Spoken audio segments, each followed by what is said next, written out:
So, good morning, everyone, and a very warm welcome to today's class. This is Research, Writing, and Communication course organized by the Consciousness Studies program at the National Institute of Advanced Studies, Bangalore. So, today we have Dr. Saurabh Tudaria, who is a postdoctoral fellow at NIAS, and a little introduction to Dr. Saurabh. Dr. Saurabh Tudaria joined NIAS in 2019. His research interests are phenomenology, philosophy of mind, and Advait Vedanta. Saurabh Tudaria has done his MPhil and PhD in philosophy from Center for Philosophy, JNU. His PhD focused on the phenomenological analysis of time and subjectivity. From the Heideggerian perspective, he explores the relationship between time and consciousness. Another significant question he explores in his work is how the subjective lived time connects with the historical time of the community. Dr. Saurabh has worked both in academics and social organizations in various capacities before joining NIAS. He has taught in Delhi University College earlier and worked with the India Education Collective, Azim Premji Foundation, Ganga Prem Hospice, wherein he attempted to explore the relationship between philosophy, school education, and health.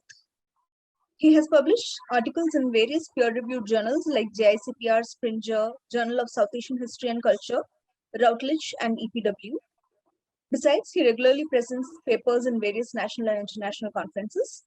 Currently, he is exploring the relationship between the body and transcendence in Kashmiri Shaivism from the phenomenological point of view. He is mainly interested in the role of body for constituting the sense of the world. Also, he is exploring the possibility of transcendence through the embodied phenomenology.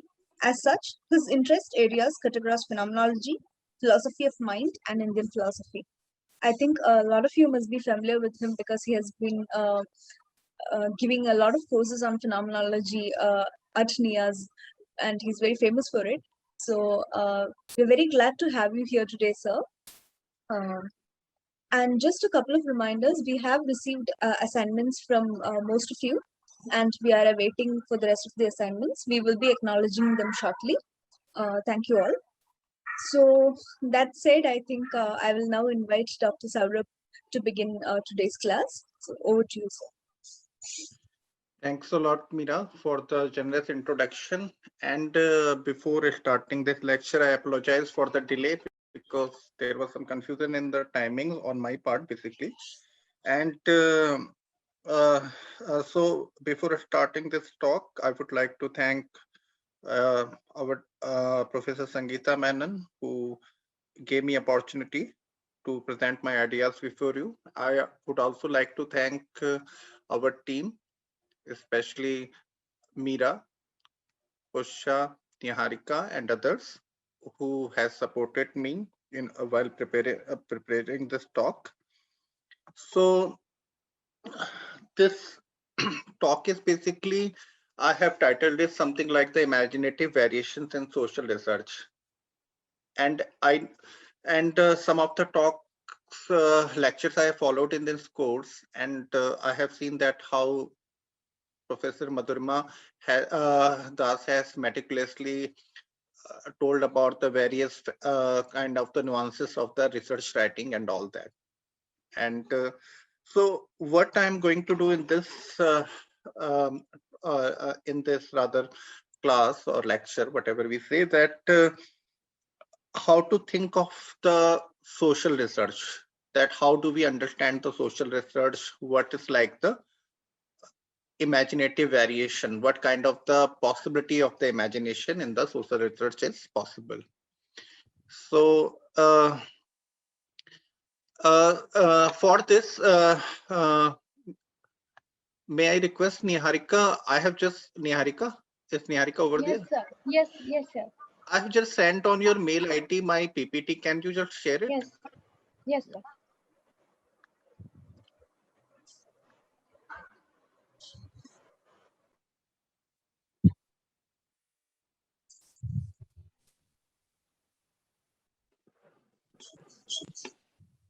Yeah. Yeah. So this first slide of this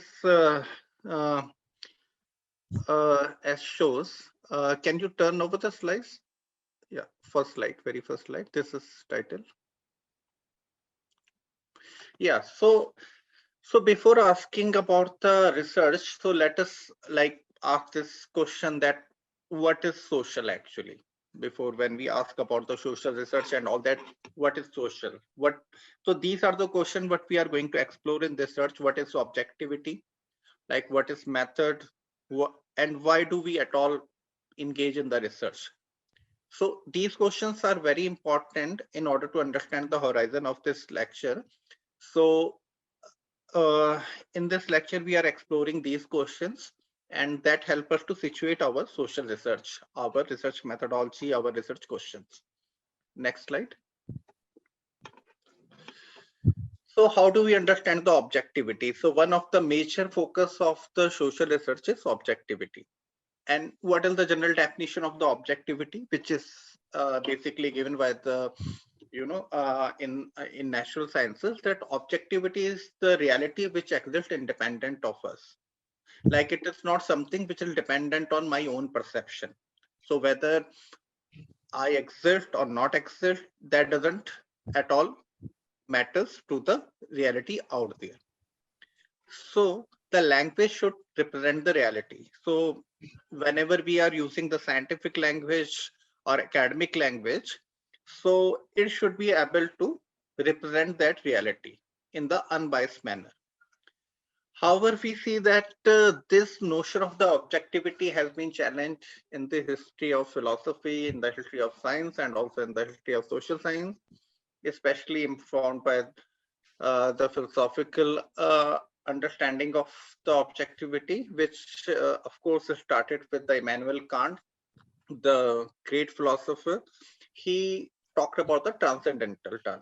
So it is like a very complicated thing, transcendental, but in the very simple language, we understand the transcendental, that in order to understand anything, our subjectivity, our subjective capacity also plays the role. That the structure is provided by our consciousness so that we frame up the reality. So reality is not something which is independent of us. So sensory data can be given from the outside the world, but the structure and the schema would be provided by the consciousness. Then we had the linguistic turn in philosophy, in analytical philosophy, also in post-structuralism, that okay, so consciousness, they say that okay, if you talk about the consciousness, so consciousness can only be couched in can only be talked in the terms of the language. So consciousness cannot be independent of the thought, right? So so this means that whenever we want to convey something, whenever we want to say something, this means we want to mean something, we want to convey something. So this meaning can be analyzed in terms of the language or the structure of the language. So the language is the very important or the most important way of accessing the reality. Then we also have, like in some social philosopher, the notion of the intersubjectivity, that this whole paradigm of the individual understanding the word is something like problematic, and rather we should talk about the we should talk about the collective consciousness, and this shapes our understanding of the word.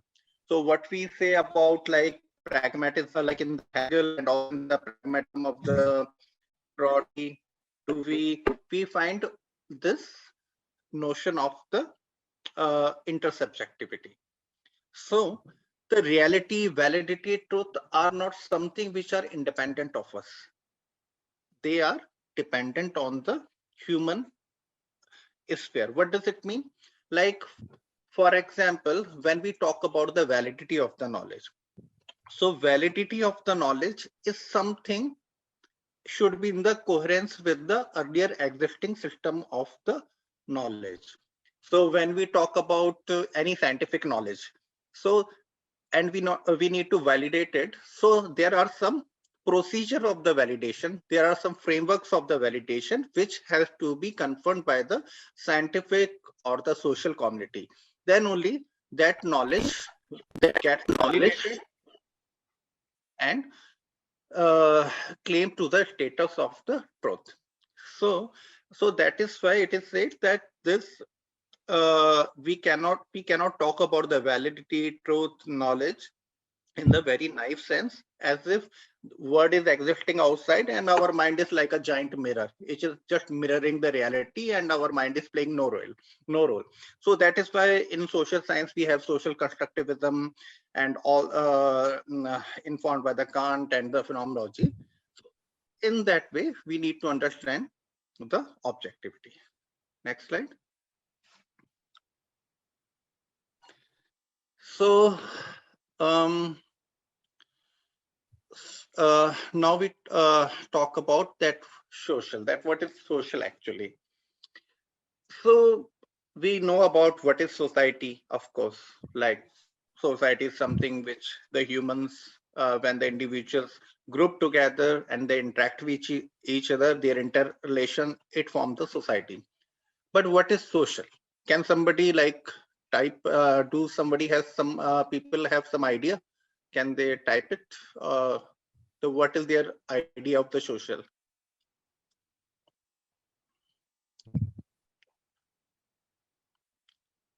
Am I audible?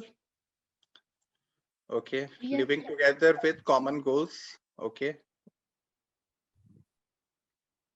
yeah. What else? Somebody has, what is social?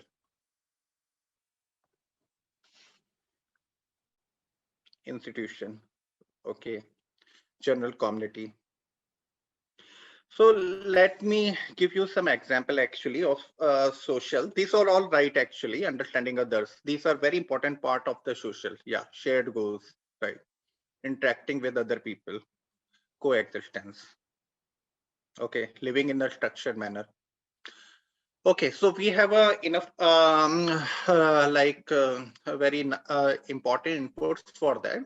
The social, so all these things have one quality. Whenever all these kind of the inputs, the suggestion has one thing in common, that social is something which is always have the otherness related to the other. It is not something which is in the related to oneself, but is something which as a community or as a group, we are trying to make sense. So for example, in order to understand the social, let us try to understand by a very simple phenomena, which is called as the shame. How do we understand this emotion of shame? Can I, there is something like, I'm ashamed of myself, but does it make sense that I'm ashamed of myself? If suppose if there is no society, so can I be ashamed of myself? I don't think so that we can take it in the very literal sense that we are ashamed of ourselves, because shame is something emotion which yeah. So let us now may I request you to stop typing and like let us focus on what we are I'm saying. Yeah. So shame is not something which is like shame is the person who doesn't have, for example, any kind of the idea of oneself, that this is the idea of the appropriateness, this is the idea of not appropriateness, inappropriateness, then only the emotion of the shame can come to the people.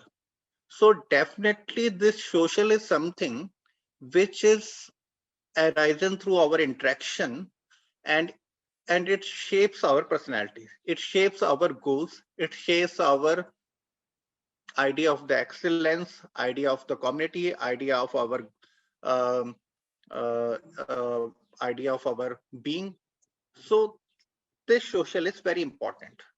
That is why whenever we interact with the people, we just try to understand that what kind of the emotion is something which is social in nature and what kind of the emotion which is something very personal in nature, right? So something important emotion is like emotion of social emotion of revenge. Like how do we understand the revenge? Can revenge take place, the in whom the revenge can take place, who can take the revenge? It, revenge is only the outlet of the emotion of the anger, like the people uh, when people get angry, or it is something to do with the idea of the self, like when the idea of the self is shattered, or it is like idea of the self is shattered, or it is like something like a damage. So people take the revenge in order to recover oneself, like the idea of, like in the Draupadi in the Mahabharata. So these are some other very interesting readings on revenge. Actually, what is the meaning of the revenge?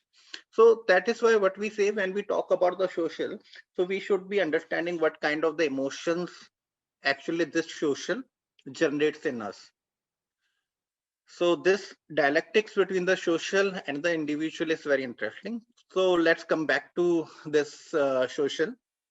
So in the domain of the social science, when we talk about the social science, so we generally, what happens when the social science came in the, when in the after the Enlightenment, there was so much progress in the human's reasonability, and in the Europe there is the turn from the theology to the to the sciences. So scientific methodology got the prominence.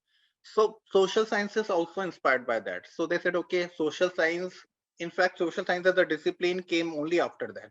So they say, okay, we we generally operate in the paradigm of the natural sciences. Sciences enable the people to control and predict the world. It has been argued since then that social world could also be studied in the way we study the natural world. It should also have the clear-cut objectives and the flawless methodology which can comprehend the structure of the social world. Therefore, we see the emergence of the school of positivism, which believes that the social world also follows the laws as natural world, and therefore should be studied with the proper methodology if it has to become the objective.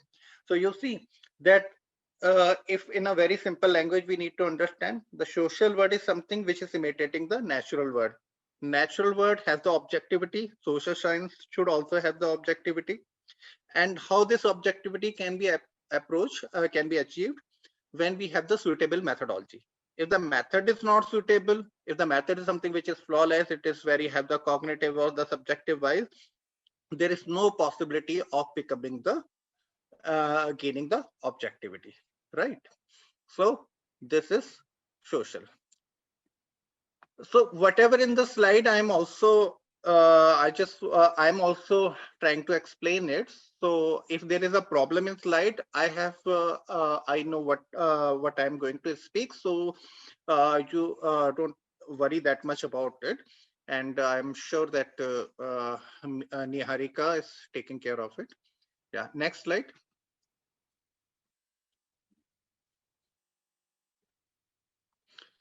Yeah. So now we are talking about that. Now just we have that what actually happened to the social sciences in that case. So inspired by the, yeah, so inspired by the natural sciences, so social science also becomes the objective, that okay, like the social sciences, natural sciences, social science should become the objective, and it avoids the cognitive and emotive wise. So how you avoid the cognitive emotive wise? When you have the belief in the causality. So causality is very important in the sciences, as you know. So natural sciences, especially positivism, also imitated this causal mechanism, that okay, we need to explain the social phenomena also on the basis of the model of causality. There should be the rigorous cause and effect relationship, and that should be, we meticulously by our empirical investigation, we should find the patterns so that this causal chain can be explained through the research. So when so that gives us the theory. The theory is something which explains the empirical phenomena. So what does the social theories do? Social theories try to give the complete picture of the empirical phenomena. Like social theory, especially in the times of the modern social theories, they try to give the overall pictures of the empirical phenomena. For example, Marx said, okay, how do we understand the social change? So, what, for example, in the sociology, this very important concept of the social change. Now, how do we understand the social change? So there are many sociologists have given the different kind of the interpretation. So Marx says that social change can be understood on the basis of the theory, which is the modes of production. Like when the mode of production change, society also gets changed. Earlier, the society uh, in the agrarian society, there are different modes of production. Then the society behave in the particular manner, social structure is of the particular manner. When it changes to another mode of production, like in the capitalism, it changed to the modern industrialization takes place, then the nature of the society also gets changed. Structure of the society also gets changed, like society becomes more individual. So like this, and similarly you can find in the Freud also, when he talks about the psychoanalysis, how do we understand the psyche. So point is that, so there is an underlying belief that the social world can be explained on the basis of certain laws, like the natural world, and there should be the proper methodology for that. Hence, social research becomes the study of the laws which govern the social world. So this is the main point of the positivism. This is the main point of the people when social scientists, when the social research started to happen in the Western world. Yeah, next slide. Hence, one of, as we all know, that whenever we like write the research papers or we write our thesis, this issue of the methodology comes very like becomes very important, especially in the social sciences. That what is your method actually? How do you aim to do that? So, so this methodology has become important because whenever we are doing any kind of the social research, so this is clear that this social research is something is having a kind of a ontological claim over the word, certain kind of the claim on the knowledge, objectivity. So this can only be possible when there is a proper proper methodology followed. If the methodology is not properly followed, then we are in no way can claim that whatever we figured out, it is like an opinion or subjective opinion, or it is the knowledge. All right. So Niharika will just reshare the slides. Don't worry. Okay. Please go. Yeah. So in that sense, so that is why the data is analyzed that manner. So now we are turning to the second part of the lecture. But before turning to the second of the part of the lecture, because it is long lecture, so just I recapitulate what I have said, the main points of that. We started with saying, because these are the important point we need to grasp if we want to move further on this lecture, that when we talk about the social research or the domain of the social, so we have find out the social research mainly follows the model of natural sciences. Natural sciences says that in the world there is an objectivity, and this objectivity is based on the causal mechanism. And this causal mechanism can be explored through the finding the suitable methodology, and we can find the we can give the theory on the basis of that. Similarly, social world also social sciences also follows that, especially the positivism, that in the world there social world there are certain kinds of the objectivity, and we should keep aside our subjective cognitive biases and just try to gain the objectivity in the social world. And for that we have to follow the proper methodology. All right, so now we come to the second part of our lecture. Next slide.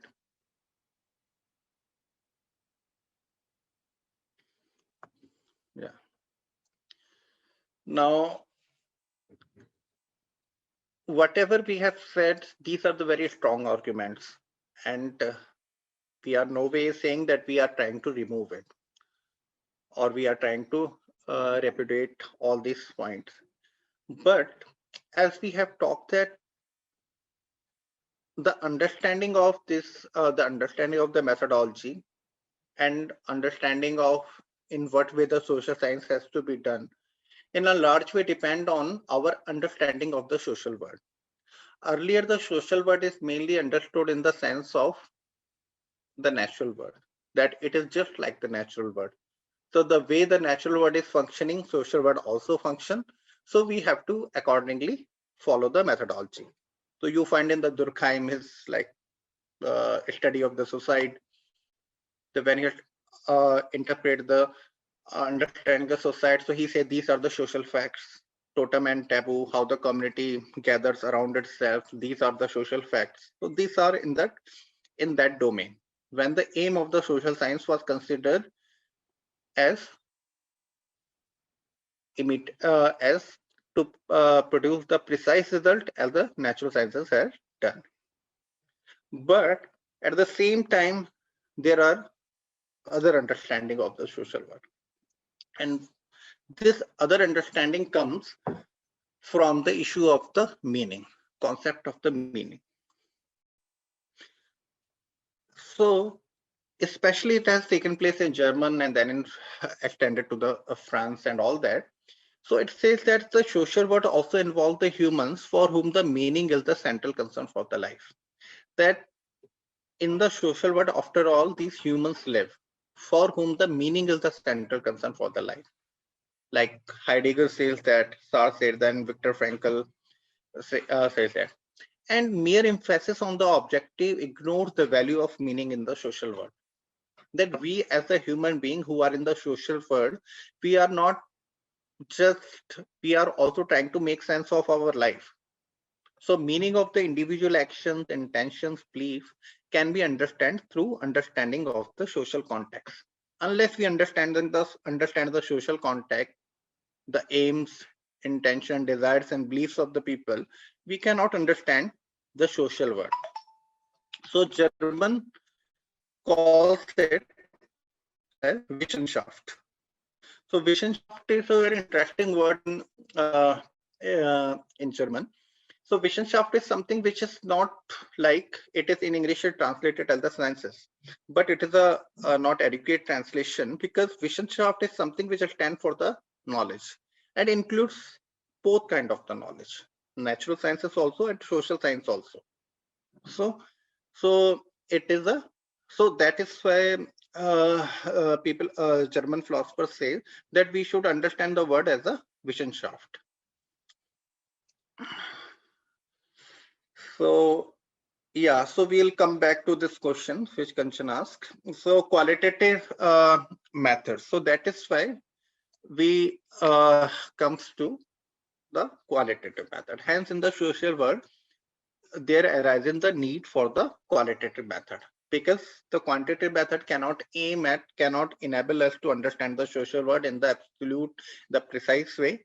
There's a lot to be there is a lot of scope for the interpretation, understanding the intention, beliefs, desires of the people who are in the social world, not as a, not only as an individual but also as the social people person, like we talked about the shame and all that. So these require the qualitative methods. Next slide. So what are the qualitative methods? Those who are doing in the research in the social sciences and humanities, they must be content with all these kind of the researches. So what we'll do in the next couple of in a few slides, that we will explain these methodologies, qualitative methods, in a very yeah, we will explain in a very succinct way. Ethnography, phenomenology, hermeneutics, feminism, feminist not, it is a feminist method, Foucauldian method, and deconstruction. Next slide. So ethnography is basically the qualitative research method in which we try to understand the culture, beliefs, and the social context of the community through the interviews and what we call the participant observation. The other people go into the field, and they do the qualitative research and try to understand the culture, beliefs, and the social context of the community. Okay, they they engage themselves in the field. Some people learn their language. Some people, like nowadays it is happening, people stay with them, try to understand their culture, not as an outsider. They also participate in their festivals, in their rituals, so that people become at ease with themselves, and they just try to explain, they just try to can open up their heart before them. And so while doing that, researchers tries to avoid the cognitive bias and remains ready for the surprises and the new findings. So ethnographers gets ready for the cognitive bias and remains ready for the surprises and the new findings. Next. Then there is a phenomenological method, kind of like phenomenology. Why the phenomenological method is so important in the while doing the ethnography? Because in phenomenology we understand how the how we are the something who are being in the world. We are the part of our world, and we make sense of the things and the event around us on the basis of our background structure.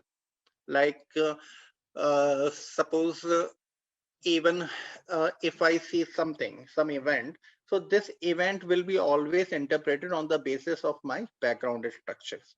So falling ill, suppose the person falls ill because of pandemic, say COVID-19. Now a scientist would try to explain this illness in terms of the causal mechanism, in terms of certain um, medical terms, that this virus, this has damaged the body so far, and this kind of the medicine is required. But a phenomenologist would say that there is something also kind what is like to feel that, and what is to go through that lived experience, that requires on the background structures, that requires on his social, his future goals. For example, the person who is medical insured, who has a lot of access to the oxygen, who has a lot of access to the medical facilities, for him the experience of the illness would be the different. While the person who is a very young, who has a lot of work, has been left, has no access to the medical facilities, so for this kind of the person, this would be the more full of the apprehension, anxiety, and all that. So there is something like a subjective component, something like a lived experience component to the experiencer. So phenomenology enables us to get, understand, and interpret those structures. Heidegger says that for humans, existence is an issue. For all us, existence is an issue. Nobody is among us is that who doesn't have any future goal. Everybody has the future goal. Why? Because we want to make something of this existence, and we try to make sense of our existence by projecting a future. So for example, the myths or rituals in any community, they can be studied on the basis of the meaningfulness they have for the humans.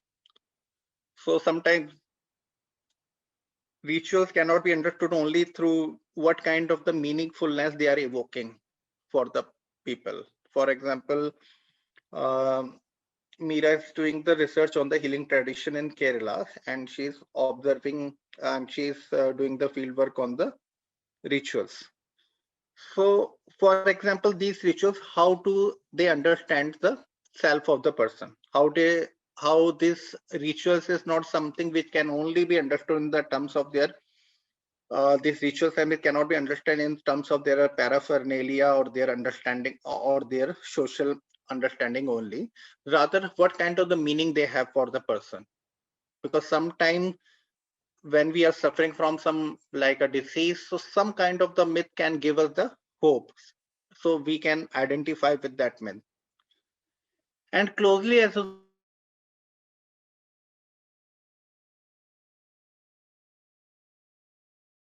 this phenomenology is the that we access our existence as narrative, that this existence is something which we come across as a narrative. We are basically the stories we tell to ourselves. So what the Paul Ricoeur says that which is the larger point of the phenomenology, what is the human being? Human being is basically the time. We cannot understand the existence independent of the time. We are the time basically. And how this time is experienced? Do we experience the time in the terms of the 1 hour, 2 hour, seconds, millisecond, all that? No, this is the abstract understanding of the time. We access the time in the terms of the stories, in terms of the narratives. Our past is accessible to us only in terms of the narrative. You can close your eyes and try to think of your past. We can only think over our past only as a narrative, only as the story which we tell to ourselves. So time is, so self is nothing but the narrative, and this narrative is a kind of the ontological necessity. If this narrative structure is not there, it is disrupted, then it creates the existential crisis. So that is why we need the narratives in order to make sense of our existence. So this, like in the medical in the medical humanities, and also in in the narrative medicine, Rita Charan is doing that. Jeff Malfus in some other contexts is explaining the importance of the narratives in the life. Yeah, next slide. Yeah, so this is very important, that normativity, the issue of the normativity. The social word is a normative. So this is actually comes from this Frankfurt and the critical school, critical theory. So it says that social word, we cannot understand the social word, okay, only in terms of something described. We are only, the researcher comes and he says, okay, oh, I will only describe the social word. No, social word is also normative. People have certain normative idea of the society and their identity. That is where the issue of the respect, justice, recognition hold importance in the social life. We cannot understand the social world adequately unless we have the broader understanding of the normative concern. So this, for example, this, we have this experience of the shame, disrespect, inequality in the society. So all these shapes our identity. So it will be very nice for a social researcher. He goes in some society and does not pay heed to these kind of the hierarchies, these kind of the structures where the people are facing. So he or she should also understand that the social word is also a normative in the nature. It is a it is a word where the people desired their social goals. They want the respect, equality, and recognitions. Next slide. So gender, how do we understand the gender? So gender is also something that social weight also, which is has the which is not generally neutral. It has the gender. Gender is also part of the social word. So our social word is basically structured into the gender roles. So between the male, female, and boys, girls. So we have the Iris, for example, uh, Iris Marion Young throwing like a girl. So she talks about the very interesting um, observation regarding the sports. So on the basis of her field studies, she has found that some boys are only playing the tough roles, tough games in US, and the girls are basically playing which doesn't involve that kind of the physical toughness. And what is actually led to that, because girls from the very childhood has been trained to carry on their bodies in the particular manner, which because of this social gender structured society. So that is why they cannot, their body does not become that, it doesn't become open enough or the flexible enough to undertake these kinds of the games. So what the social world is doing by doing this gender biases, it is like subjecting or kind of the controlling the bodies in such a manner that so that they restore, or they uh, they kind of the re-establish these gender stereotypes in the society. Next slide. Then we also have like the power, which is basically told by which is basically given by the Michel Foucault, the famous a French philosopher, that social world also is the power ladder. There is the power hierarchies in the world. Uh, that there are some people who have this kind of the power, they exercise their power, and other people become their body and mind become the docile.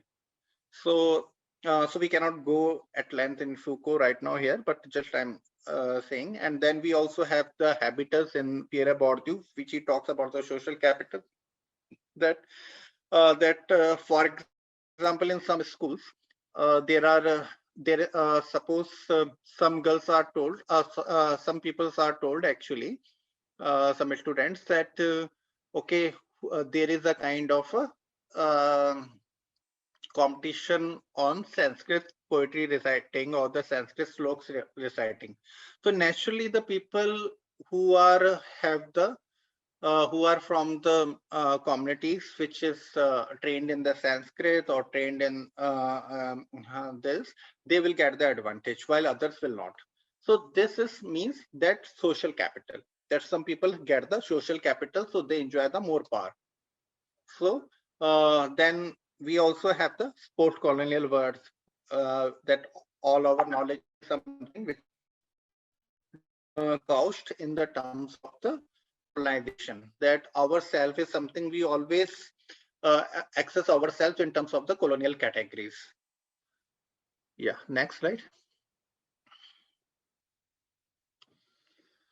So what we have tried to do by this so far, when we talked about all this kind of the various kind of the social researches, that that the social weight is not something which is something like a neutral. It is have the phenomenological approach. It has a ethnography we do. Then it is a normative also. People aspire for their goals. They craft for the recognitions, equality, and it is also power laden, gendered. So the person, a researcher who is approaching the social world, he should have a kind of the integrative research approach. He should know that social world is, it would be very naive on his part to believe that, okay, these are not the undercurrents, or these are not the kind of the the structures of the society. So he or she should be very keen to understand, and should be very careful to notice all this. So he should be acquainted with the various approaches for the social world, so that he should not give the neutral and glaringly inadequate picture of the community. The fair understanding of these features help us to contextualize our research. Otherwise, what will happen, that we will produce the research in the manner which is which would be like missing the obvious. Like, for example, the people who are not paying attention to the gender in the society, or in the hierarchies in the society, or the normative concern of the people, would be very oblivious of these kind of the concerns. Next slide. So what is the, so this helps us to formulate the research problem, that when we are acquainted with all these kinds of the feature that the social world operate, this helps us to approach and understand the research problem. That research problem should be able to explain the empirical fact in a new light. So whatever we are seeing in the society, in the fact we are going to explain, it should enable us to understand that in a new light. And researchers should be able to contextualize it.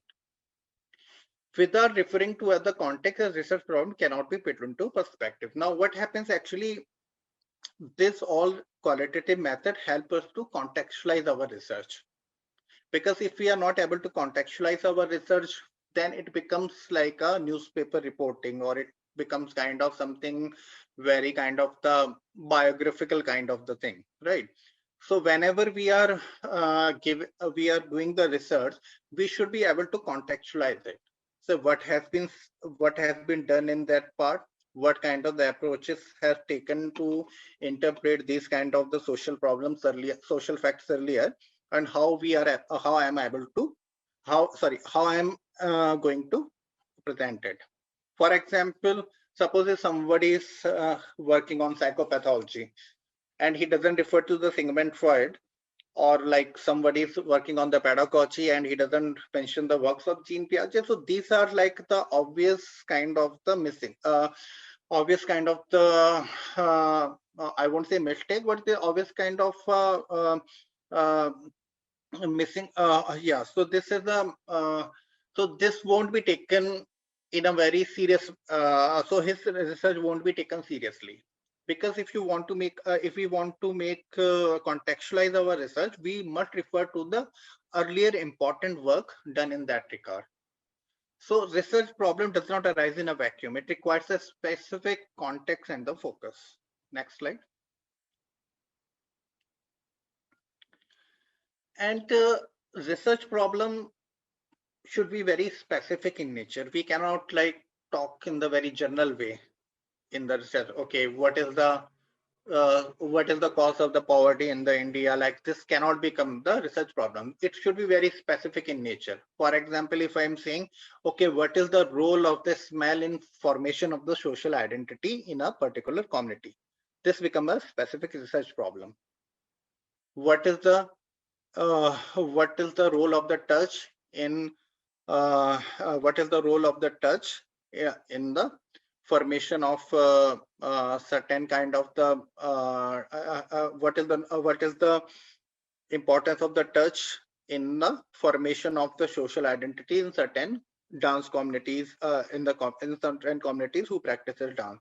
So like this research problem should be very specific in nature. It either propose to give a new knowledge or reinterpret the existing knowledge in the particular domain. That is where the literature review becomes the fulcrum and the basis of any research work. So we cannot at all aspire to, at all expect to give a, to to give a serious research if we don't engage in the good literature review. Because what literature review does, it helps us to contextualize our problem.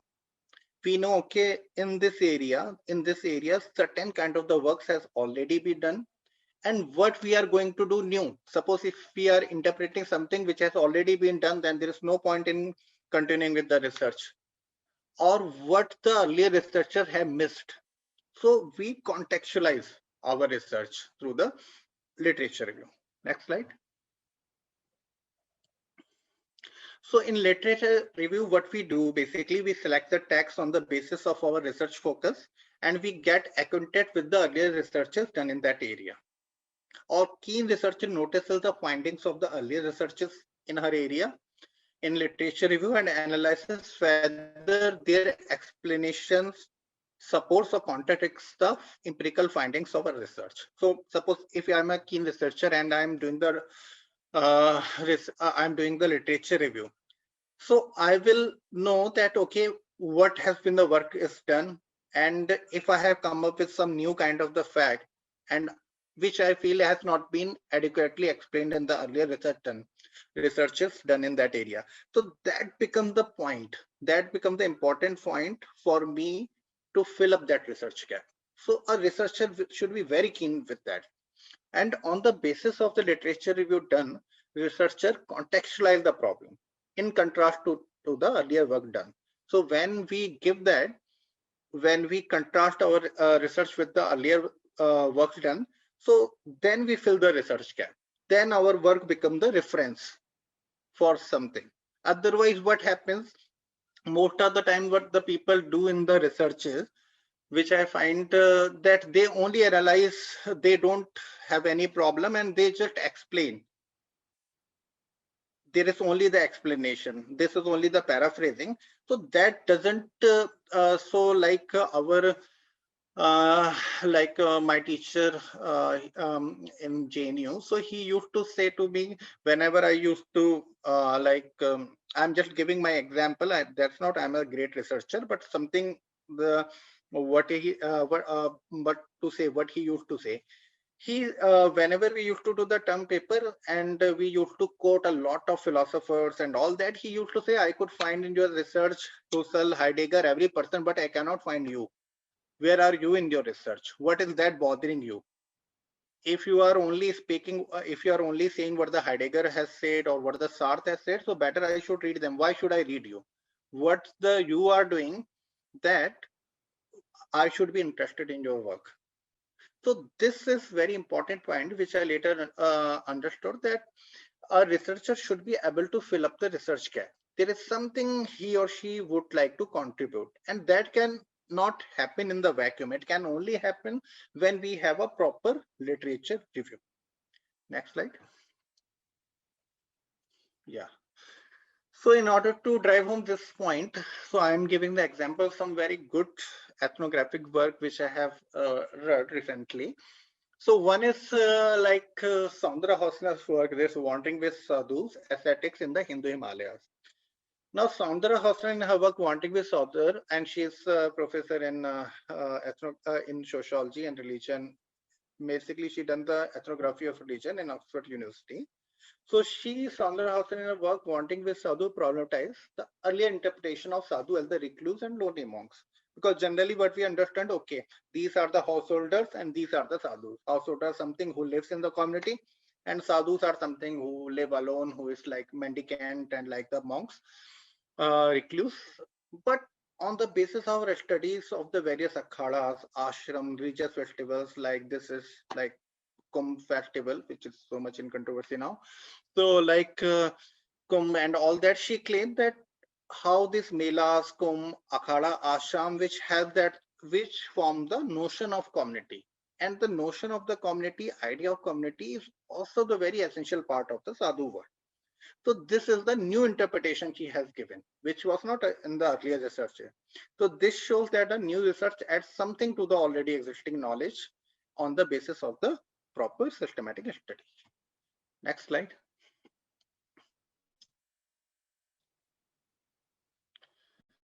And the best animal intimacies. So Radhika Govindrajan, in her PhD work, she explores the notion of kinship between the human and animals. Now, in sociology, we always study kinship only in the terms of the relation between the humans. Now, interestingly, she did work in over certain kind of the communities in the central Himalayas, in Uttarakhand and other places. She found how the people in the villages, they develop a kind of a bond with the animals, and how these animals also shape the idea of the human or humanities in these communities. So built on the extensive ethnographic fieldwork in the mountain villages in the villages of Indian central Himalaya, Radhika Govindrajan's books explore the number of ways that the human and animals interact to cultivate relationship as interconnected related beings.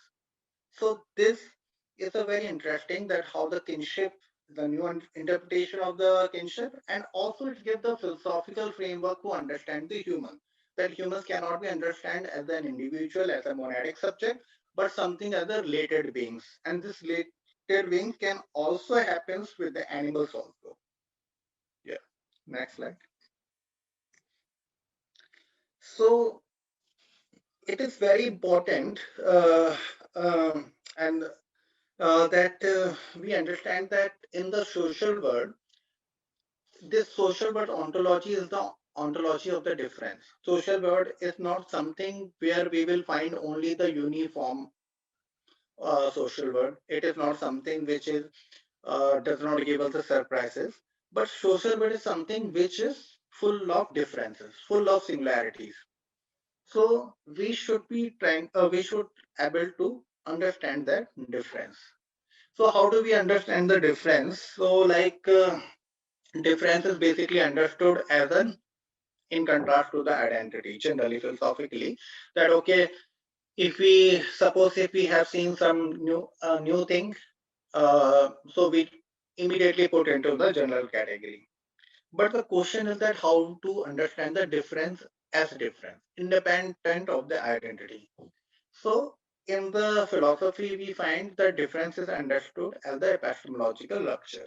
And this epistemological rupture is the word given by the philosopher of science, Bachelard, that, you know, so in order to try, so for example, when we are trying to understand something, and all our existing knowledge, all of our frames of understanding doesn't come to the help. And we have to radically reshift our interpretation or understanding of that thing. So this becomes the epistemological rupture. That is the site of the pure difference.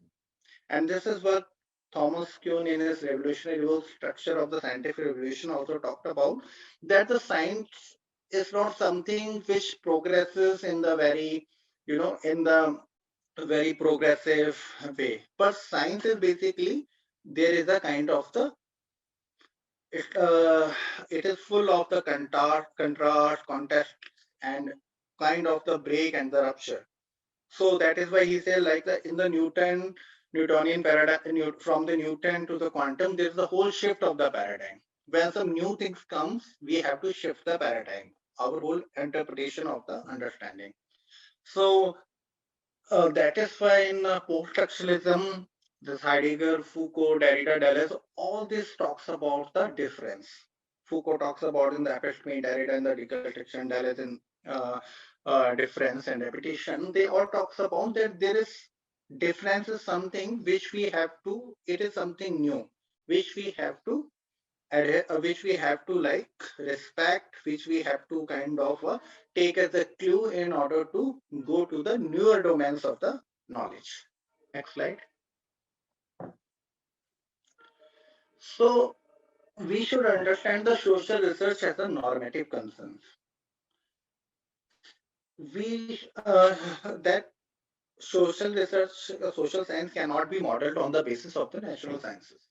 Rather, the social world is normative in the nature, and where the people are basically being in the world. We are all in the world. We are trying to make sense of our existence as an individual, as a group, as a community, and within the established institution, powers, and the social rules. So you see, in the social world, there is a kind of the dialectics. Yeah. Before ending, before just going on further, may I ask Meera how much time I have? Yes, sir. You have around 25 more minutes, Okay. and then Thanks. probably we can start with the Q&A discussion. Sure. Thank you. So this social bit is something which is normative in the nature.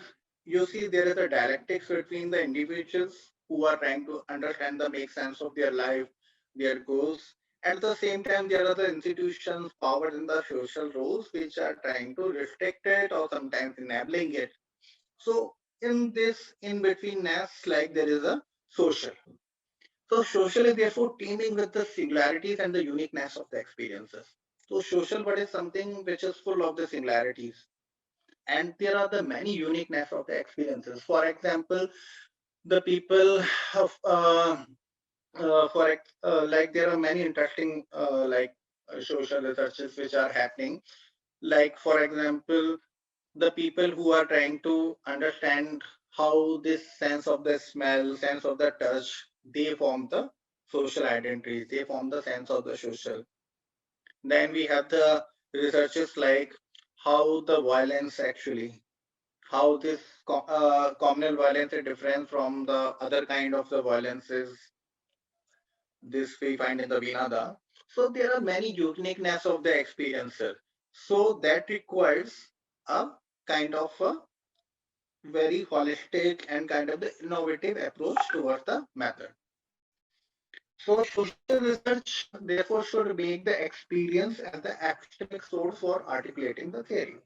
So this has been like coming up like when we engage in the social research, so we know that we cannot explain the social world in the neutral way. So this is not possible if we say, okay, social world is something like I'm not concerned with, I'm just neutrally examining or interpreting the social world. This is not possible. When we enter into the social world, we also become the part of the community. We are also being in the world. So we also share something and we also become aware of the normative concerns of the people. So, and at the same time, we think that the people who are like, they also have the agency.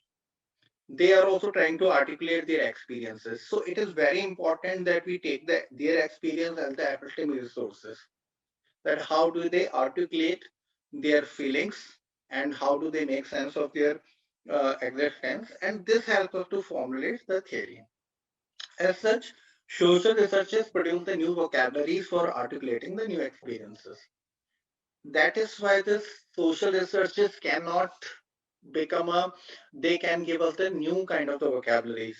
And in the history of philosophy, in the social theory also, we find always there are new kind of the vocabularies, which and why these new vocabularies comes. These new vocabularies come when there is something in the social world which is not interpreted or adequately explained by the existing philosophical or the social framework. So the people come and they try to give the new vocabulary. For example, earlier in the social research, the body was completely missing, as if the people are disembodied. But as the phenomenology and Merleau-Ponty has become important, so people are also now giving the importance for the embodied social words. So new kind of the vocabulary like the flesh, embodiment, all these are coming, embodied phenomenology and all these kind of the things are coming up. So recently, like people are also approaching through the various kind of the methods, and they are trying to give the new vocabulary in order to explain the new kind of the experiences. But these kind of the explanation can only be done when we have a context. It is not something people are coming and they are forcibly pushing their putting their words in their mouth. No. So what is actually happening? First, there should be the proper ethnography. There should be the very kind of the meticulous ethnographical studies. At the same time, there should be the proper literature review. We know, okay, where the gap exists. So it is then only we enter with in that gap with the, and then we look for the method. Because once we come across, okay, this is the research problem I'm dealing with. This is my proper research problem. And once the research focus becomes clear that this is my research focus, then only uh, uh, then only uh, the method can be figured out. For example, there are certain kind of the research problem, they will require the phenomenological method. For example, the people want to understand how the people experiencing the violence in a certain conflict ridden area. Then phenomenological method is important. On some places, like for example, people are doing some other kind of the research which requires a lot of going into the past history and all that, that might require the psychoanalytical method. Sometimes this interpretation requires the hermeneutical method. Sometimes, for example, the people who are dealing with the archival evidences and all that, that requires more like Foucauldian discourse analysis, that how this archives and the production of these documents created a particular kind of the subjectivity, how through these government reports, how through these through this information, people have started to fashion their self. Next slide. So we are kind of reaching to the conclusion that, and hence, like we titled this the imaginative variation. Now, before reading to the conclusion, let me also explain that what is imaginative variation actually. So imaginative variation is something which is taken from the phenomenology in Husserl when he talked about when he was talking about the eidetic reduction. So what is imaginative variation? For example, suppose somebody asks us what is actually the home? What is actually home? So like so many kind of the definition may come. Some people say, okay, the particular type kind of the structure is home. Then we say, okay, no, there are many kind of the structures which are existing in the world. So we cannot say, okay, this kind of the structure which qualify some building as the home. Then what is the home? Okay, where the people are living together. But there are the cases when the people live alone, still they find they are at home in that. So there kind of the many definition, many varied definition can be given. So one possible definition might come, okay, where the people find the shelter, which we have seen in the lockdown, people come back to the home, merely with the idea of where they find the shelter. So Husserl says that whenever we are trying to give the definition of something, we imagine there should be the kind of the imaginative variations. We kind of understand the things from the various perspective and just distill the unnecessary information inappropriate information, irrelevant information from the relevant. This helps us to distill it out. So through the imaginative variation, we come back to this. So that is why it is very important for the social research to develop the faculty of imagination. Why? Because the normative concern arises from the imagination.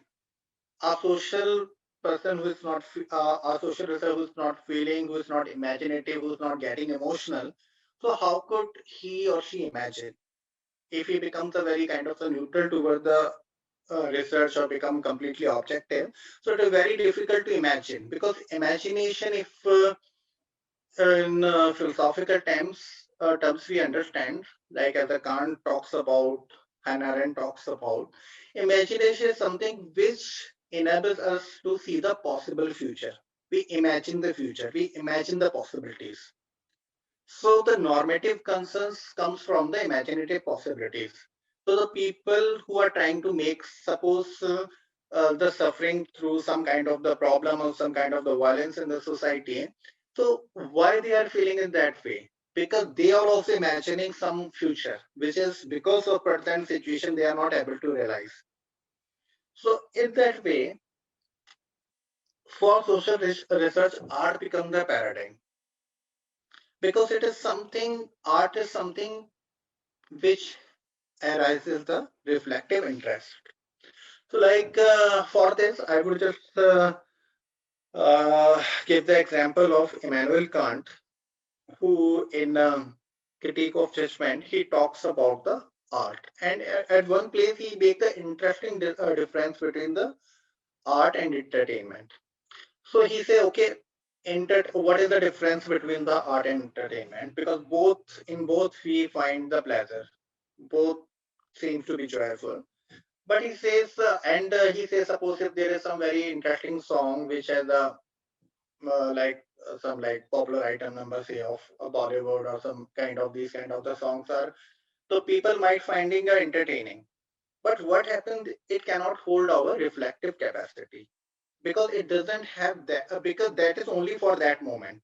When the moment is end, there is no further query into that. So the song or the work of the art which arises the intent is something, even after sometimes even after sometimes it continues to arise and invoke our interest.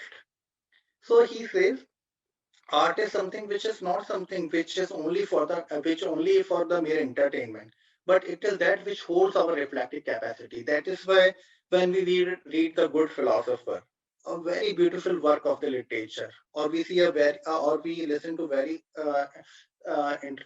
beautiful song, a very creative kind of the some work. So what it actually happens, our it continues to arousal the further interest.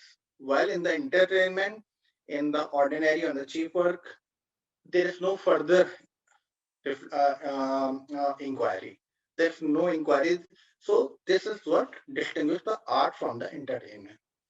So social research is also something which arouses the reflective interest. Social research is not something which is only can give the information, which only can give what is actually happening there, which is no way different from the what is like a reporter can do, but is something which gives us the clue which arises of a reflective interest in that problem. So that is why social research always is a continuous process, because it arises the reflective intent, then people read that work, they also give their comments, and then you also give the further comments. In that way, this social research is something which always arises this kind of the contestation, this kind of the interest, and uh, this kind of the academic engagement. So what I see the what I would say what I see in the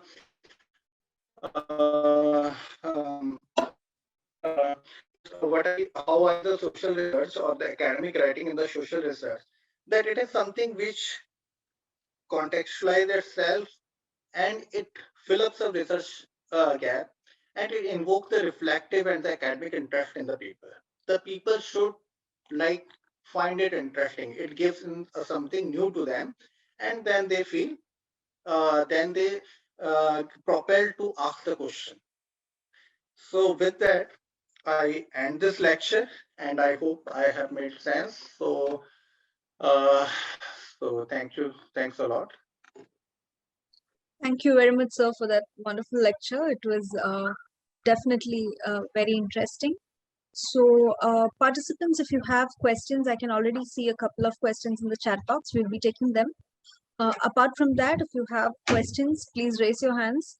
And we would really like to see you all and listen to your questions from you all. So, please unmute and ask your questions.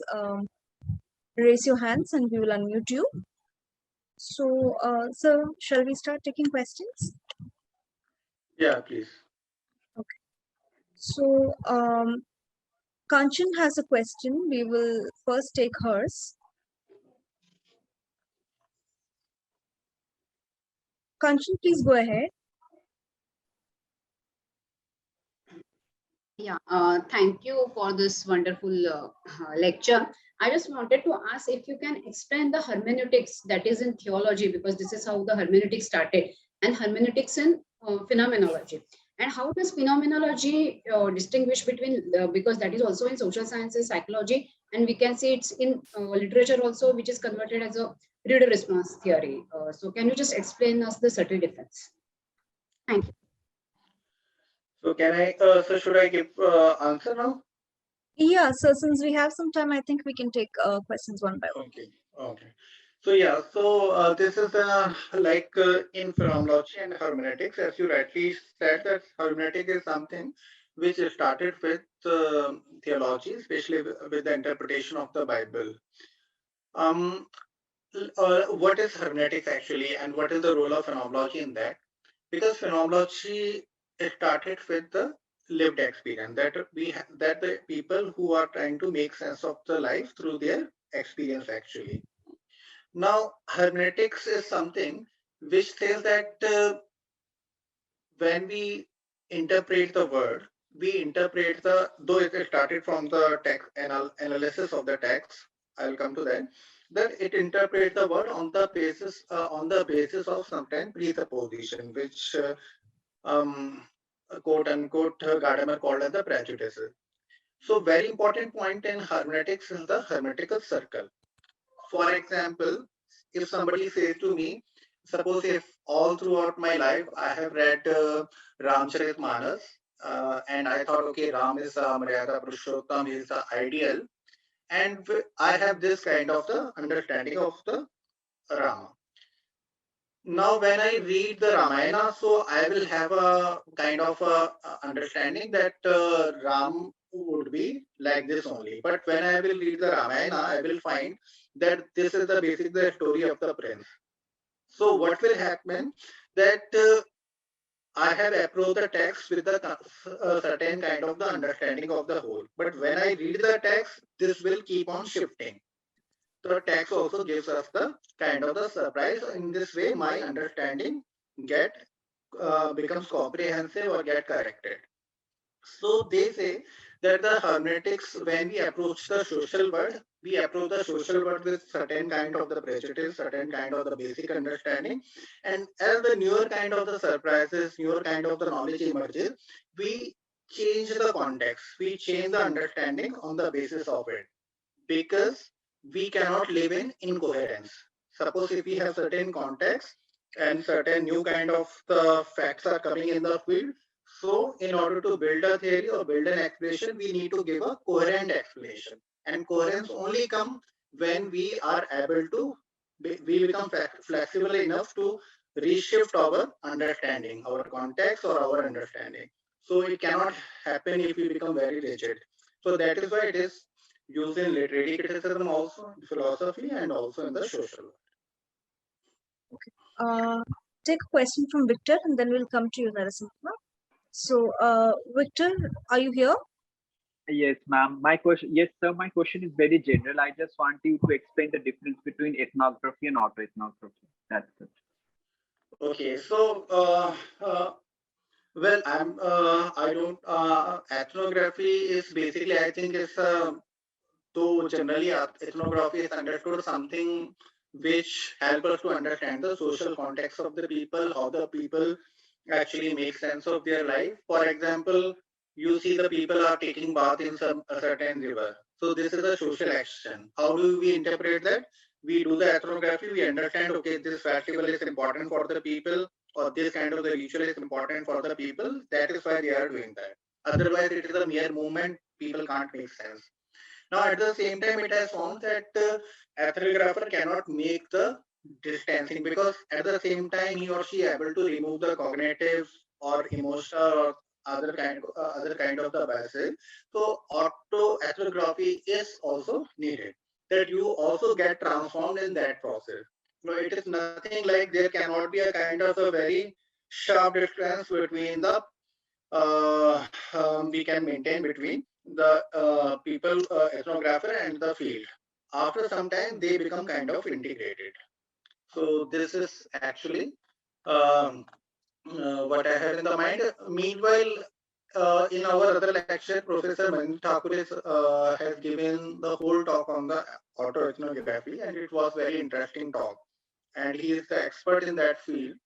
So, because since you are interested in autoethnography, so we'll upload it. You must see that also. It would be also very helpful for you. Thank you, sir. We'll take a question from Narasimha now. So please go ahead. Thank you, Professor. My question is, when we are discussing this qualitative method in the phenomenology, the sickness has two interpretations. One is from the medical, one is a medical interpretation, and also the cure, and also the other interpretation is the sick person, that is maybe ourselves. It's called lived experience.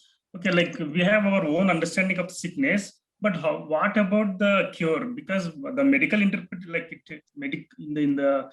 the sense of medical, it gives, it has interpretation and also has a cure.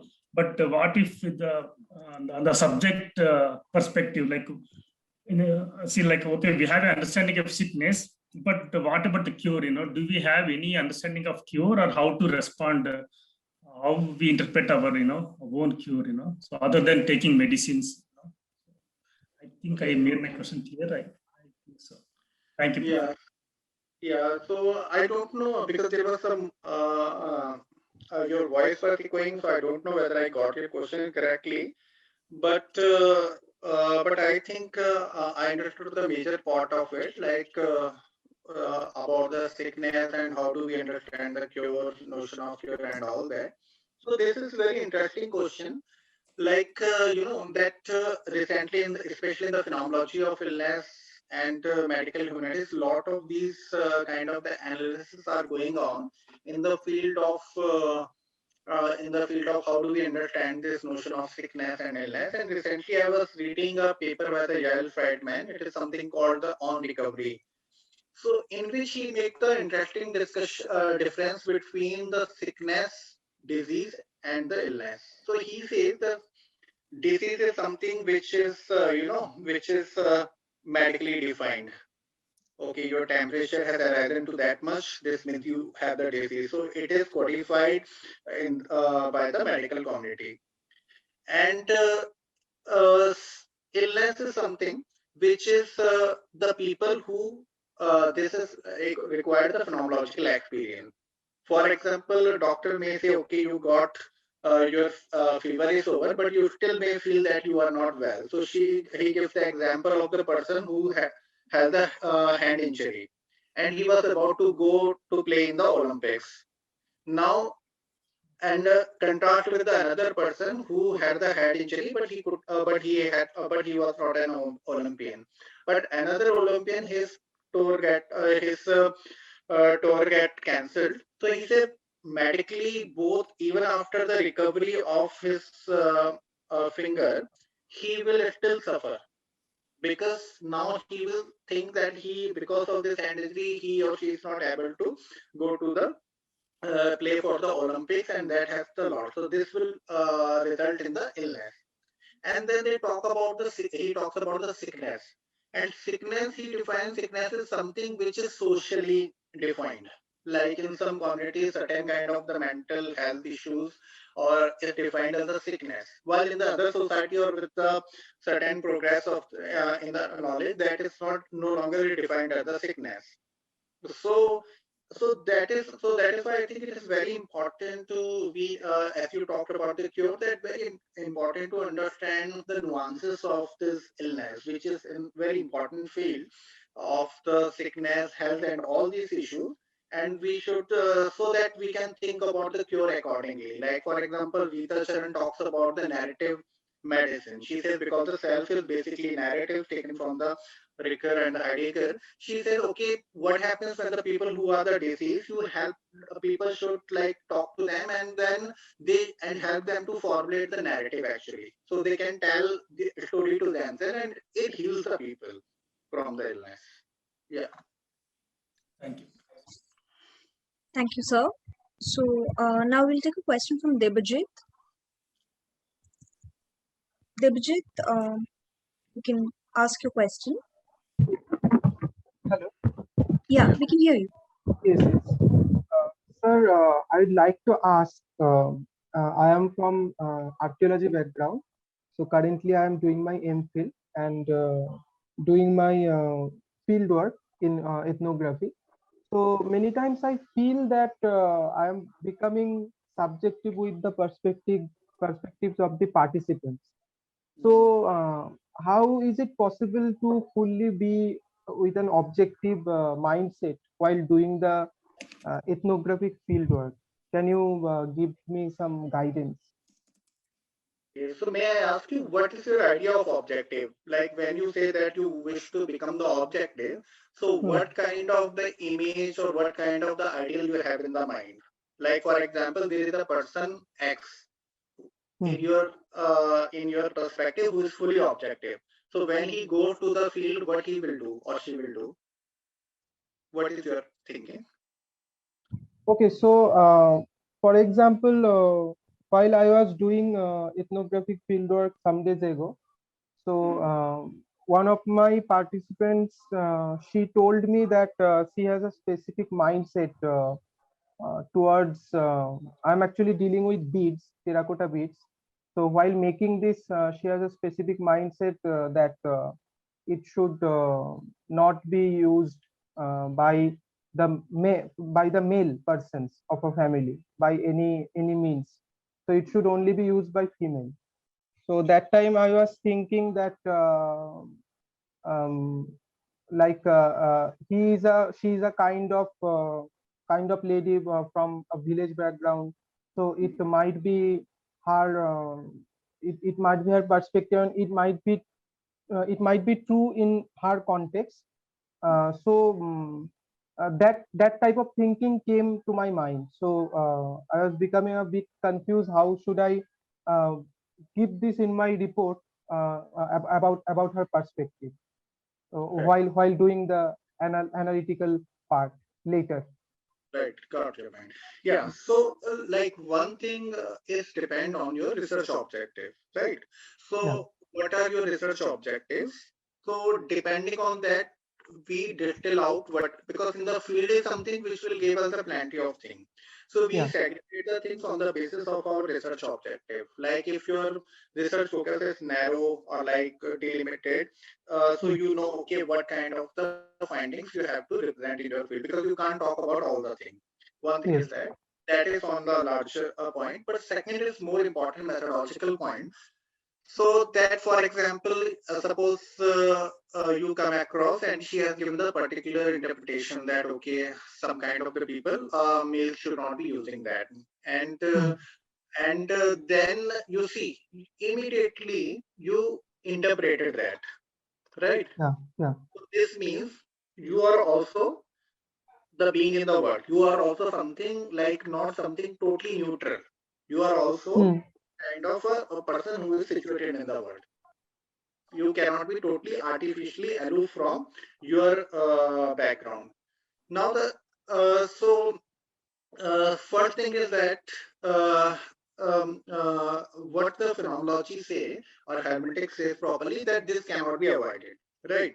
When we deal with the people, this thing will come. But now what is more important, that we should understand the context. Suppose this is only thing is that we should not stop at this point. That if she said, okay, this is, then you said, okay, she must be the village girl, and that is why she is saying that. Okay. Now this becomes the cognitive bias. You Yeah. go further. You say, okay, what is what? Because when she is making this statement, she is not making as an individual, as a part of the community. Her Yes. speech act is something which is the part of the community. So how to understand the context? Then you further ask what is the context, how what is the idea of the community, how the community perceive herself, and that is where this kind of what are the goals of the community, what is their idea of the good life, or what the idea of the community, which inform these kinds of the belief structures. So in that way, I think we have to enter. So that is why it is become constantly engaging process. You know. Okay. Okay. Thank you, sir. Thank you for your guidance. Thank you, sir. We'll now take a question from Sukanya. Sukanya, go ahead. Yeah, thank you, Meera. Thank you, Saurabh sir, for the wonderful presentation. So mine is like, as you know, my field of research is mostly related with the tribal community. It is mostly field oriented. So when we come to the literature review, there are only few studies are conducted among these selected communities. So I'm really confused regarding like how to identify my research gap from this very little literature and all. Can you just guide on me on that? Sorry, Sunny, just you can repeat the question. I just forgotten some connecting links. Yeah. Yeah, sure, sir, sure. As you know, my study is mostly related to the indigenous tribal community. There are only few studies that happen, especially about that community. So literature also very less. So how to identify the research gap from the few literatures? Yeah, yeah. Yeah, so you are right. In a way, most of the people actually come across this kind of the problem. In fact, if I remember, Mira is also doing like in that area, no research has been done so far. And some other people I know, they are also doing kind of the new, because in that area, and of course you are doing from the doing that. Now the thing is that the research gap, of course, we don't find in that research community, but when we enter into that community, there is certain kind of the research hypothesis we have, right? We make some hypothesis because suppose if it is a tribal community, what is the idea of the tribal? What is the aspect we are looking at it, right? So suppose so through that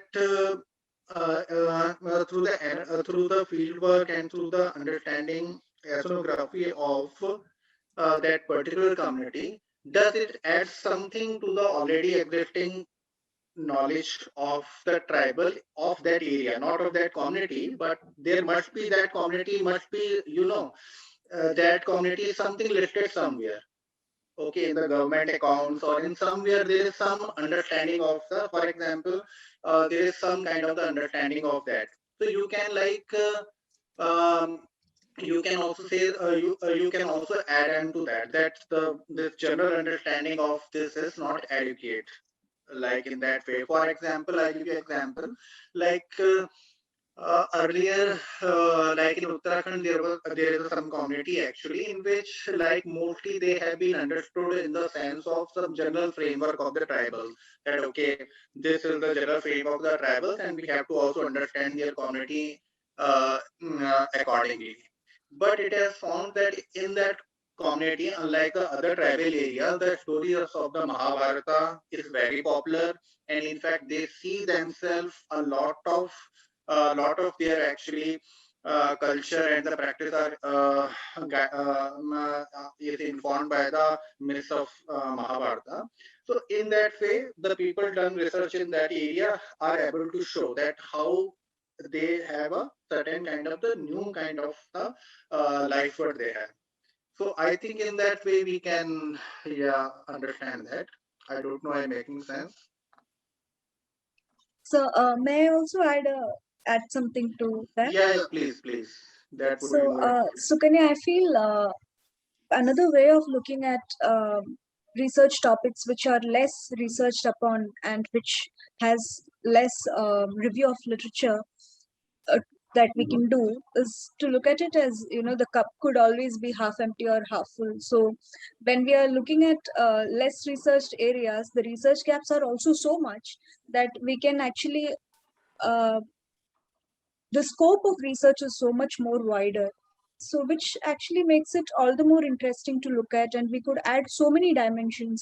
So I think while it might be difficult to get for very focused research gaps through review of literature, it also means that there is a lot of scope for us to explore our arena of research because it is less researched upon.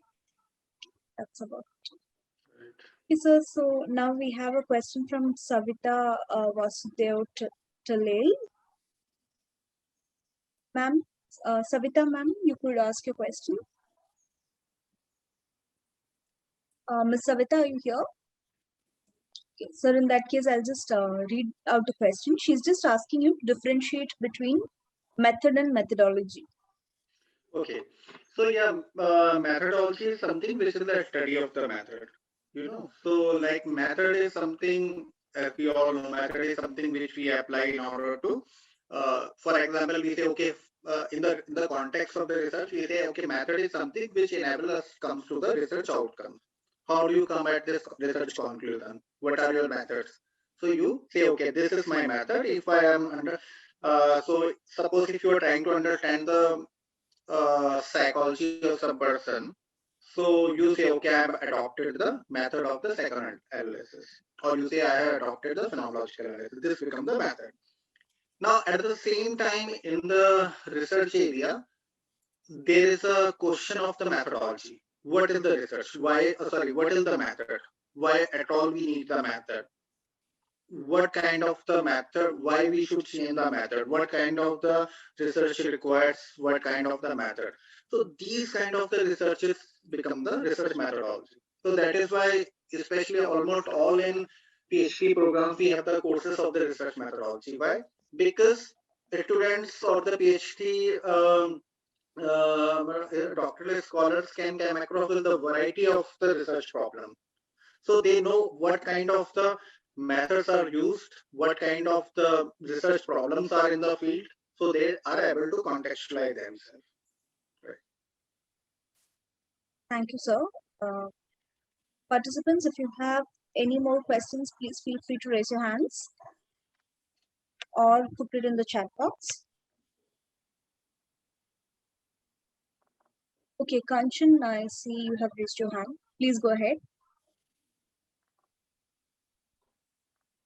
I just wanted to ask that in phenomenology, is there, I mean, I have seen the books like Indian phenomenology and all. So is there view in Indian tradition of phenomenology, which can be, I mean, developed as a research methodology? Yeah, so consider the thing is that this is phenomenology, like as I understand or as I feel that it nothing cannot be like Indian, Western, or like Asian, African, all that. Having said that, I understand your point, but why, and there is a, something like the Indian phenomenology, but why there is an Indian phenomenology? Phenomenology is something which says that humans make the experience of the world on the basis of the consciousness. There cannot be the neutral understanding of the world. There is the background. For example, if I'm seeing the screen right now, I know that the screen is something, the frog will not jump out of it, because this is the normativity. This is the way we are able to get along in the world. Now, the issue is that though it has arisen in the Western context, but there is a many kind of the phenomenologies which we find in the Indian context also. For example, recently I am reading the book by Ram Prasad Chakravarti on Indian phenomenology. So what he is doing in the Charak Samhita, in many kind of the other things, he's showing that how the Charak Samhita, basically the patient is shown as the being in the world. Patient is not, the human is not something understood as something which is the abstract. Human is something which is almost engaging with this environment, trying to make sense of their identity. So in this way, And second thing, like phenomenology talks that our self is basically a narrative. We cannot access to ourself or our time in except the story. There is no way to access the part except as the narrative. We cannot access the part, okay, this was 1992 or this is something happened in the 3 a.m., 4 a.m. Whenever we approach the part, there will always be the narrative. Only as a story in which the part is interwoven. So all our part memories are always have this character of the narrativity. So all these things are interestingly. So these are basically structures of the being in the world. That is why we write the letters, we write the stories, if then because that's how we make sense of our existence. So yeah, so in that way. Thank you, sir. We have a question from Raj Kumar R. Raj Kumar, trying to unmute you. Raj Kumar, are you here? You can ask your question.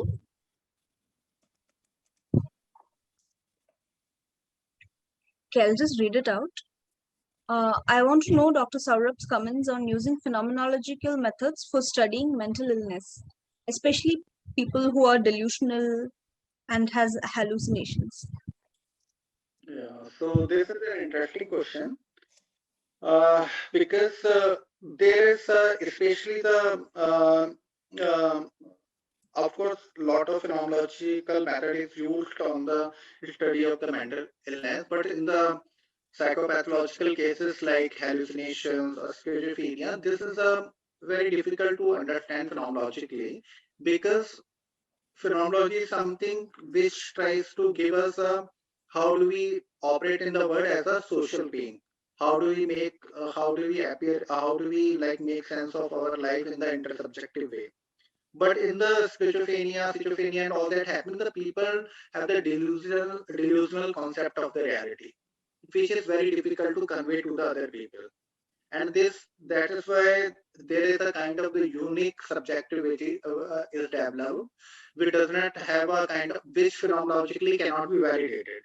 Because if the person is phenomenologically like conscious, then he cannot fall into the he cannot have the hallucination.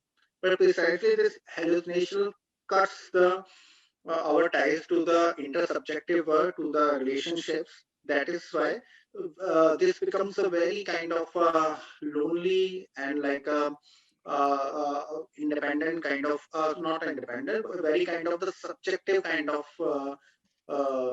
thing it becomes. But still there is a lot of work by Dan Jahabi on the he is doing a lot of work, Dan Jahabi, and in the Husserl archives in Leuven, lot of the people are doing work on the interface within the phenomenology and hallucination. So they are taking from the Levinas, from the Deleuze and all that. So this is an independent domain actually. Okay, thank you, sir. Saumideep has a question. Saumideep, please go on.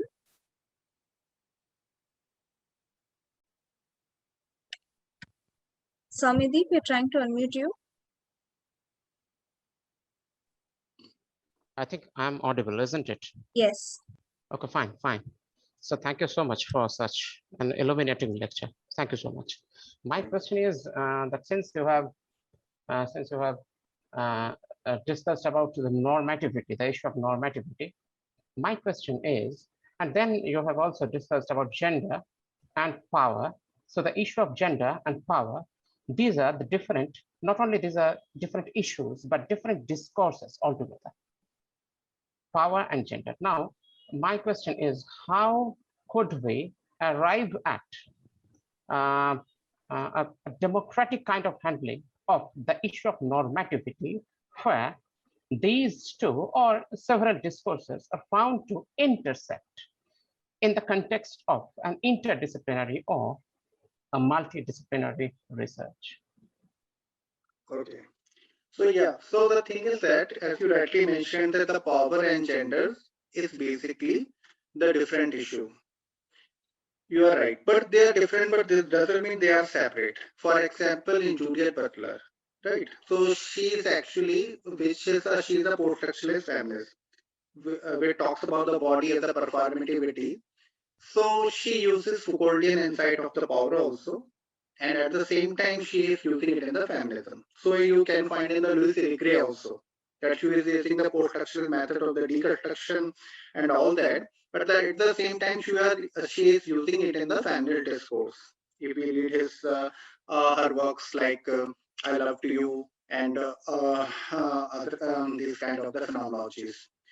So now the question is that how do we when we talks about that social word is the normative. So this is basically the idea of the critical theory, Frankfurt School, and which is taken by the Habermas, Axel Honneth, and all that. While in post-structuralist, especially in the Foucault and in the Judith Butler, you won't find this democratic or the normative idea, because for them they are more like the Nietzschean, that the individual should become the site of the revolt, where through my own body I become the site of the rebellion.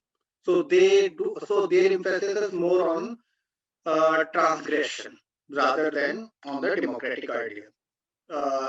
But on the other hand, the people like Habermas, Axel Honneth, which are like guided by more by the Hegelian notion of the Sittlichkeit, of the ethical community. That in the ethical community we can come together and we can form a normative ideal or the regulative ideal where all these dissents, all these differences can be accommodated together. So this we'll find in, especially in the Habermas, his idea of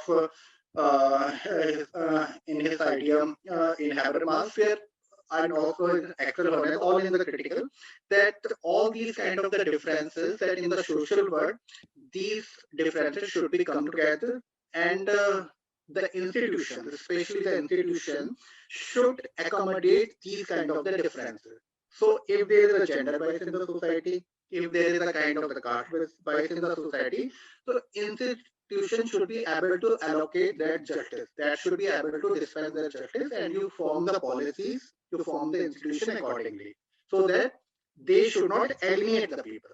So we find in that two approaches. One is like the critical theory normative approach, and another is the post-structural approach. So they have a kind of the divergent understanding of these differences.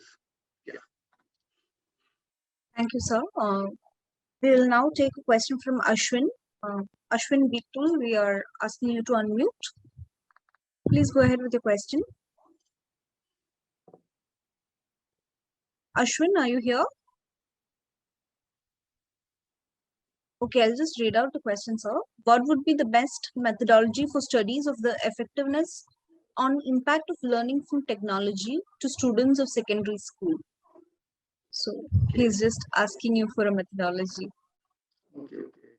What would be the best methodology for the studies of the effectiveness on the impact of learning from technology to the students of secondary school? Yeah, this is too specific a question, but as I can see, it is obviously a qualitative, the research question deals with the qualitative research. So I think there is not the method for that. But of course, the phenomenological method can be that, and there is, recently there is a what we call the techno-phenomenology of Don Idea, in which he calls it the post-phenomenology. So his take on the technology is interesting. He said technology is not something which is always alienating the people. For example, he says you take the example of a digital camera. So digital camera is not something which is alienating you from the reality, but something sometimes it gives the picture which gives you the more like kind of deep under more aspects of the reality which we cannot see with our naked eye. For example, the people now hear the in the womb they can hear this heartbeat of the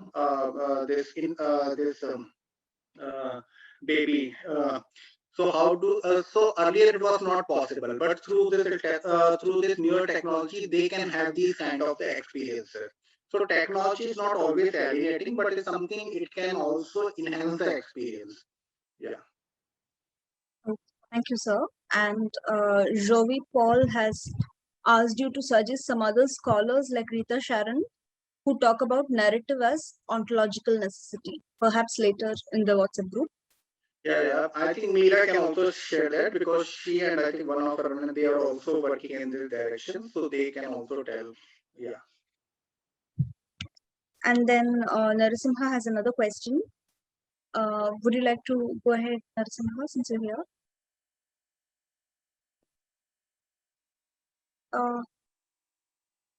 You're unmuted. Yeah, go on. Yeah, Professor, like one constant problem I think everybody faces is, see, like suppose we are framing a research question for our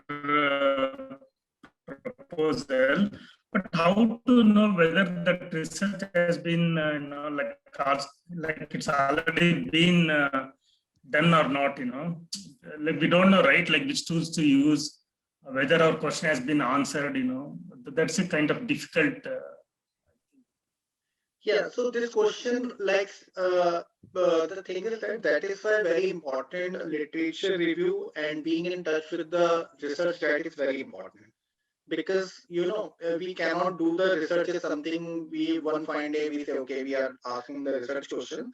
That is why sometimes we find the questions very exciting and interesting, but most of the people have the experience when you go to the research supervisor or guide, then it is like all they say, okay, it is done, then all that is done. So what happens, because the people who are like expert in that area, they have done a lot of extensive literature review, so they know, okay, what kind of the questions are good.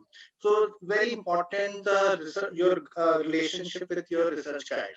It should be friendly and both of can engage each other and they can help each other actually. Because like my supervisor used to say that that I know less in your area because you are doing PhD on that, so I can't. So you may be knowing more, but he would always tell me to focus in my research questions. And then literature review, of course, because when you come so through because we have a kind of we exist in a academic community, so we know, okay, what kind of the research has been done. We read that and we know, okay, these kind of the questions has not been touched so far, and even if some studies has been done. So that is why I think the only way out is meeting with the research supervisor, with other academicians who are expert in that field and doing a lot of literature review. Sometimes many professors you can write the mail and show, they can also guide you. So this is also a research exercise actually. Then we come to the proper research question. Thank you, Professor. Thank you, sir. I think with that, we have come to the end of our questions. So thank you very much, sir, for patiently answering all the questions and making such good connections about, I especially like the part about imagination and social research. So thank you very much for spending your very valuable time and talking to us about this important topic. So participants, just another reminder about the assignments. Please submit it by 15th, and the ones that we have received, we will be acknowledging it soon. That apart, we will have Dr. Sangeeta Menon's class next, and it is going to be the last lecture of this course. I hope you all are thoroughly enjoying the course, and we will be also sending a feedback form so that we get to know how you are enjoying it and how you felt about the course. So we look forward to Dr. Menon's class next week. That is about it. So thank you very much, sir, for this wonderful lecture. And I have to thank Dr. Sangeeta Menon also for facilitating this platform for all of us. And also Niharika, who enables the Zoom platform for us. And Dr. Pushya, Dr. Shankar, all our team members who work relentlessly for us. We also have Abhishek and Ashwini who has been working with us. So thank you everybody for the background support as well. And thank you participants for being wonderful audience and asking such insightful questions. So thank you everybody. We'll see you again next Tuesday. Thank you.